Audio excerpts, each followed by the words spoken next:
Филина Алексеева. Здравствуйте. В начале выпуска озвучу основные события к этому часу. По одной ледовой переправе открыли в Оленёкском и Сунтарском районах. Расскажем о работе переправ и паромов. Увеличение случаев заболевания ковидом отмечается в Намском Улусе. Открыто дополнительное инфекционное отделение на 10 коек. В Ангаласском Улусе прошла декада первому президенту Якутии Михаилу Николаеву. Его первому учителю установили мемориальную доску. –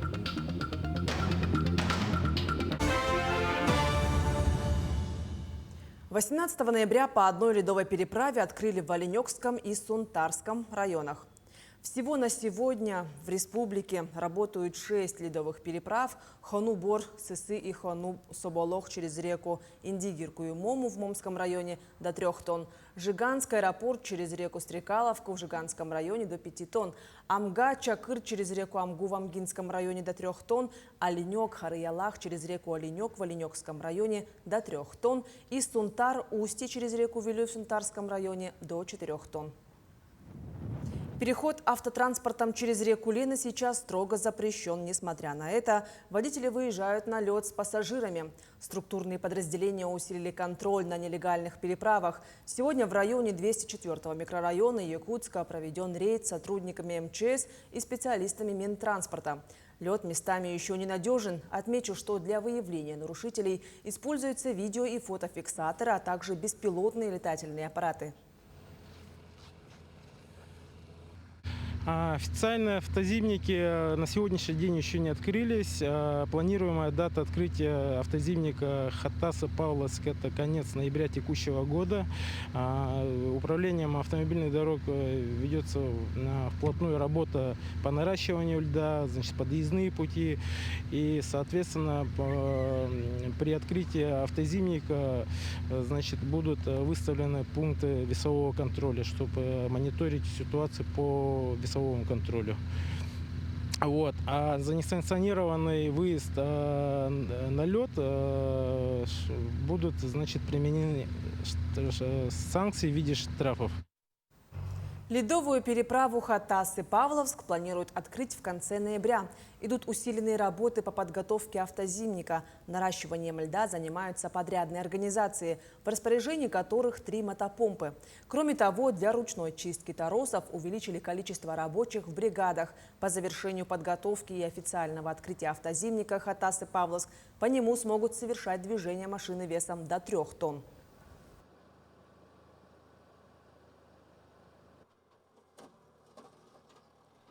Зимник к проезду транспортных средств еще не готов, толщина льда еще не позволяет открыть движение.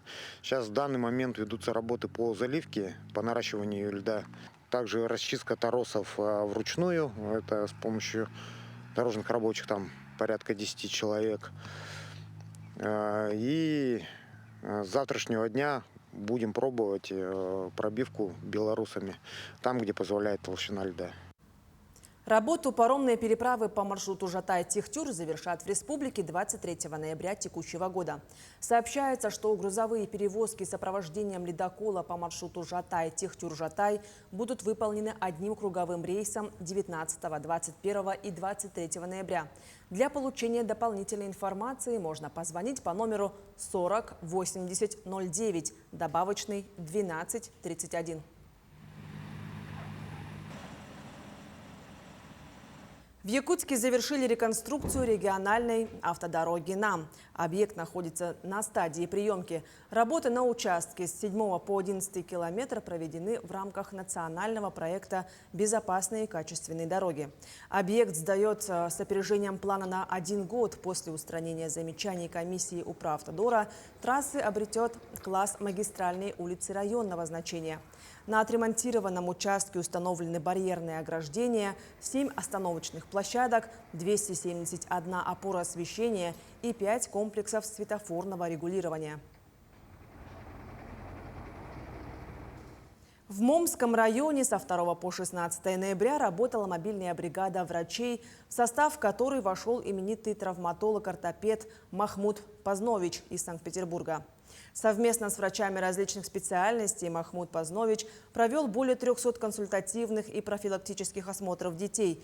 При необходимости пациентам назначались диагностические исследования или выдавались рекомендации по дальнейшему обследованию и плану лечения. Следующий выезд детского травматолога Ильи Орловского в составе мобильной бригады запланирован с 13 по 29 ноября в Булунский район.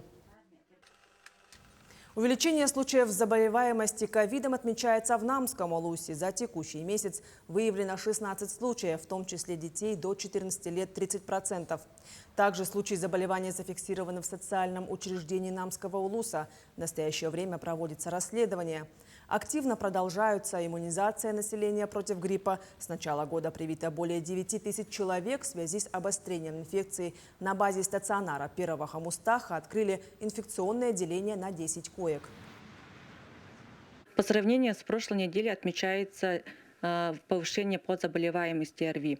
Эпидемический порог по заболеваемости не превышен.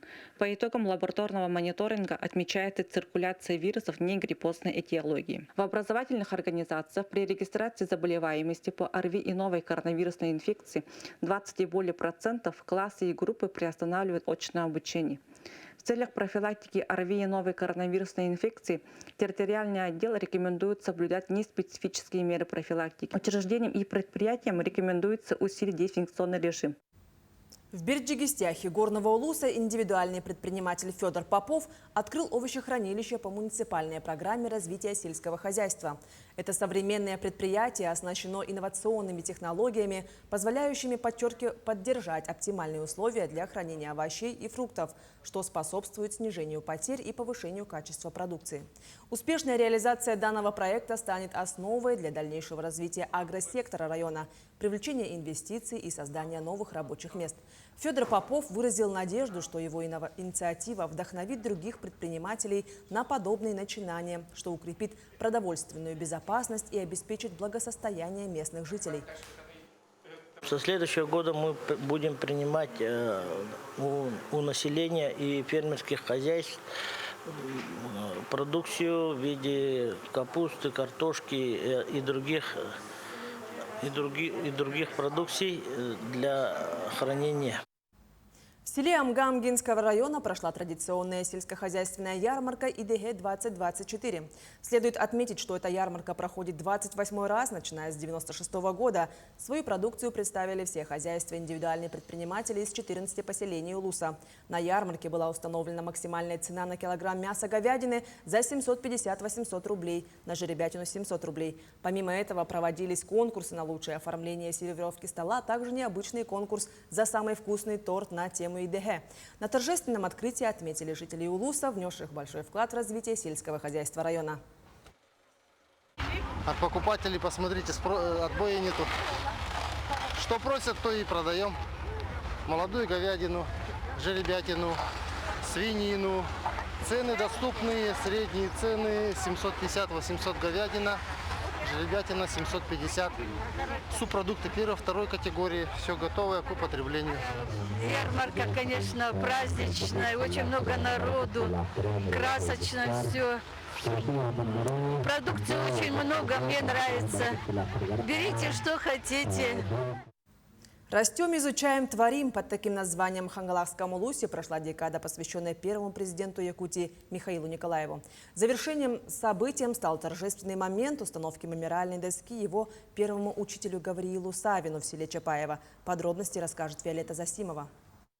Первый учитель – это один из самых значимых людей в жизни каждого ребенка. Он закладывает основы поведения, формирует базовые знания и помогает раскрыть таланты, направляя на дальнейшую учебу и выбор профессии. Таким учителем для Михаила Николаева был Гавриил Савин. В этом году ему исполнилось бы 110 лет, и в честь этой даты родственники решили установить мемориальную доску на одноименной улице в селе Чапаево. В моей жизни после матери самыми повлиявшими на меня и мою жизнь людьми были мои учителя. Эти слова Михаила Николаева из книги, посвященной его учителю, подтверждают важность роли Гавриила Савина. Он пользовался уважением не только у первого президента, но и у многих жителей Улуса. Гавриил Савин был почетным гражданином района, заслуженным работником народного хозяйства и ветераном тыла и труда. Первый президент очень уважал своего первого учителя. Приезжал, из моей памяти всплывают моменты, когда он приезжал на золотую свадьбу дедушки, бабушки. Был в гостях, сидел за столом. Но я был, конечно, поражен, что у президента, конечно, такие глобальные дела, но он улучил время и посетил своего и поздравил своего первого учителя. После установки мемориальной доски в Актемском научно-образовательном центре состоялся торжественный вечер памяти, где собрались родственники Гавриила Савина, его ученики и представители общественности Улуса. Этот вечер стал завершающим мероприятием декады, посвященной Михаилу Николаеву. Мы, как научно-образовательный центр, который носит имя первого президента, активно приняли участие в мероприятиях. Были проведены классные часы, встречи, выездные мероприятия были проведены в городе Якутске. Также наши ребята принимали участие в Николаеве, в центре, здесь у нас. В течение буквально всей этой декады мы активно чувствуем. Самое главное, ребята проникаются этими мероприятиями.